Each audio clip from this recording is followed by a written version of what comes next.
Marco et Jean-Claude sont heureux de te présenter la promesse. La référence se trouve dans le livre de Jean chapitre 14, les versets 1 à 3. Jean 14, les versets 1 à 3. Juste avant d'aborder ce thème, recherchons la présence de Dieu parmi nous, par la prière. Notre Seigneur et notre Dieu, nous voici tes enfants, devant toi, pour te louer et te bénir. Nous voici devant toi pour continuer et achever cette année d'étude de la parole. Que le Saint-Esprit continue de nous éclairer. Nous t'avons prié au nom de Jésus et pour ta gloire éternelle. Amen. Jésus prit la forme humaine et nous avons vu que lors du recensement, que ceux qui œuvraient, c'était de 30 jusqu'à 50 ans. Et je t'ai expliqué que personnellement, j'avais cette question. Pourquoi Jésus a-t-il été baptisé à l'âge de 30 ans? Cela m'avait interpellé. Je ne comprenais pas pourquoi devait-il attendre aussi longtemps. C'est seulement en étudiant la Bible, en lisant, que le Saint-Esprit m'a permis de comprendre. Dans Nombre chapitre 4, versets 34 et 35, Nombre 4, versets 34 et 35, la Bible m'indiqua que ceux qui officiaient commençaient à l'âge de 30 ans. Donc Jésus débuta son ministère à l'âge de 30 ans et pendant 300 et demi, il a rempli la mission. Sachant que son heure arrivait, il a fait une déclaration que les disciples ont notée. Mais cette déclaration n'était pas pour les disciples. Elle était pour toi et moi. Nous la trouvons dans le livre de Jean 14, les versets 1 à 3. Jean 14, les versets 1 à 3. Et nous lisons « Que votre cœur ne se trouble point. Croyez en Dieu et croyez en moi. Il y a plusieurs demeures dans la maison de mon Père. Si cela n'était pas, je vous l'aurais dit. Je vais vous préparer une place. Et lorsque je m'en serai allé et que je vous aurai préparé une place, je reviendrai et je vous prendrai avec moi, afin que là où je suis, vous y soyez aussi. Nous nous arrêtons ici. Que dégageons-nous de la lecture? Première chose, que votre cœur ne se trouble point. Deuxièmement, il y a plusieurs demeures dans la maison de mon Père. Troisièmement, je vais vous préparer une place. Quatrièmement, et lorsque j'aurai achevé cela, je reviendrai et je vous prendrai avec moi. Et cinquièmement, afin que là où je suis, vous y soyez aussi. Voyons-le premièrement, que votre cœur ne se trouble point. Pourquoi Jésus fait-il cette déclaration? Mais pourquoi? Puisqu'il nous dit qu'il va revenir nous chercher pour nous emmener avec lui. Donc il n'y a aucune raison d'être troublé, techniquement. Mais lorsque nous prenons le temps pour décortiquer cette partie-là, nous réalisons que nous avons besoin d'informations pour comprendre juste cette partie-là. En fait, Jésus est en train de nous dire qu'avant qu'il ne revienne nous chercher, il y aura des situations, des circonstances qui pourraient nous inciter à être troublés. Quand tu regardes les nouvelles lois qui sont votées, qui sont en opposition avec la parole de Dieu, il y a de quoi être troublé. Quand tu vois l'éducation sexuelle qui est enseignée dans les écoles et ce qu'il y a autour, il y a de quoi être troublé. Quand tu regardes la montée du racisme et des xénophobes qui poussent comme des champignons, il y a de quoi être troublé. Quand tu regardes les guerres au Moyen-Orient entre la Palestine, Israël, l'Ukraine, la Russie, il y a de quoi être troublé. Quand tu regardes certains rapports qui sont faits concernant des produits pharmaceutiques, tu es suffisamment intelligent pour comprendre de quoi je parle. Il y a de quoi être troublé aussi. Et toute espèce de situation pourrait troubler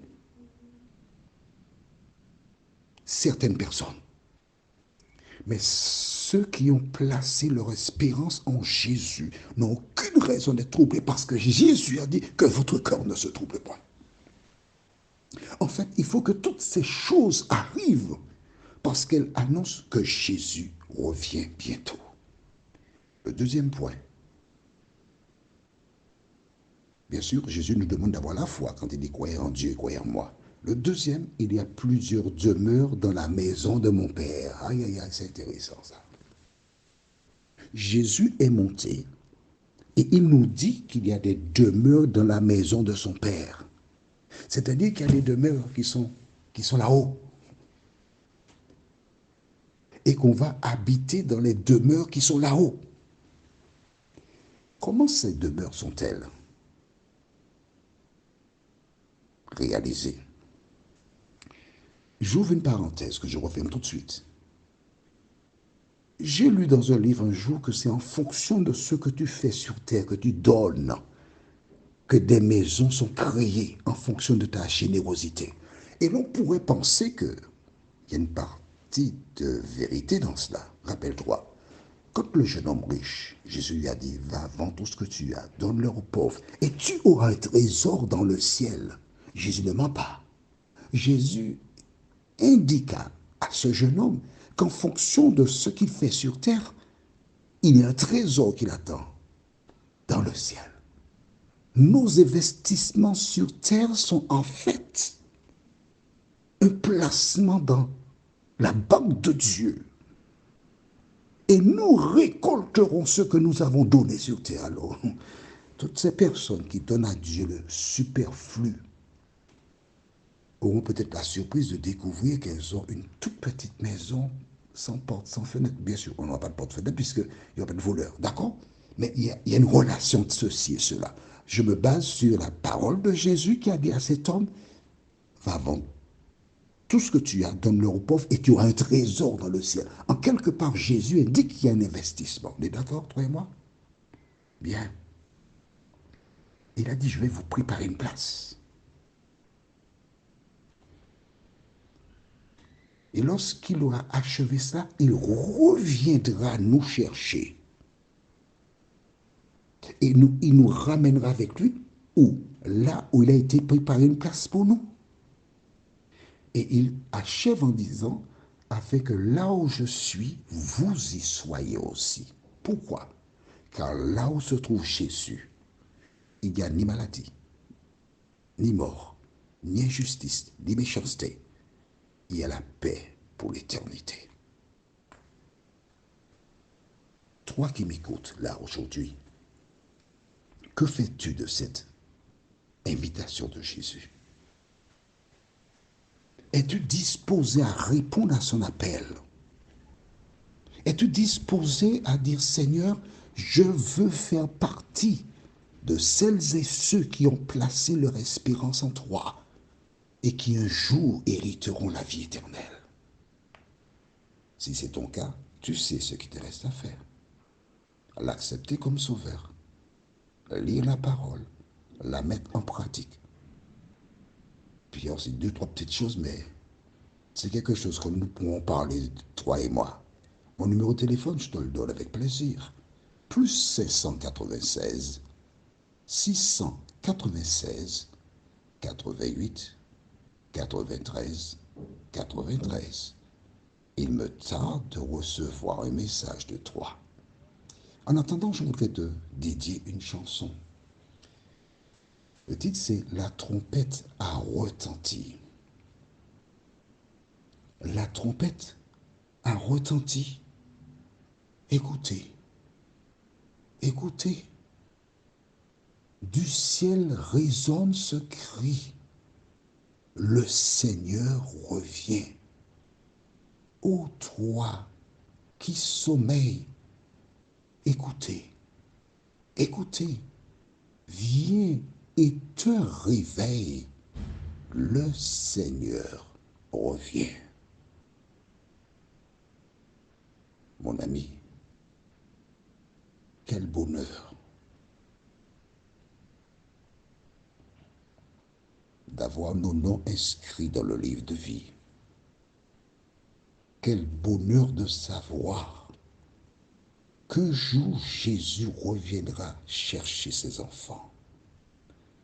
Merci de bien entendre et comprendre que Jésus est au ciel, il a été préparé une place pour ses enfants. Ou dans la maison du Père. Il dit bien, il y a plusieurs demeures dans la maison de mon Père. Il viendra chercher ses enfants qui séjourneront parce qu'il va les emmener, parce qu'il a été préparé une place, il va les emmener avec lui au ciel, dans la maison du Père. Prions. Notre Seigneur et notre Dieu, merci pour la parole. Merci pour les promesses. Merci pour l'assurance qu'un jour nos yeux verront Jésus. Alors que tout s'écroule autour de nous. Les valeurs. Et nous réalisons que nous n'avons rien à envier aux habitants de Sodome et de Gomorrhe. Seigneur, bien des personnes sont malheureuses parce que leur enfant, leur époux, leur épouse ou autres ont été tués. Mais nous attendons, selon ta promesse, ce jour où nous hériterons la vie éternelle. En attendant, Seigneur, aide-nous à persévérer dans la foi. Nous t'avons prié au nom de Jésus pour ta gloire éternelle. Amen. La prochaine étude sera la dernière rencontre. Nous n'avons qu'une seule référence biblique. Actes, chapitre 1er, les versets 1 à 8. Il me tarde de te retrouver.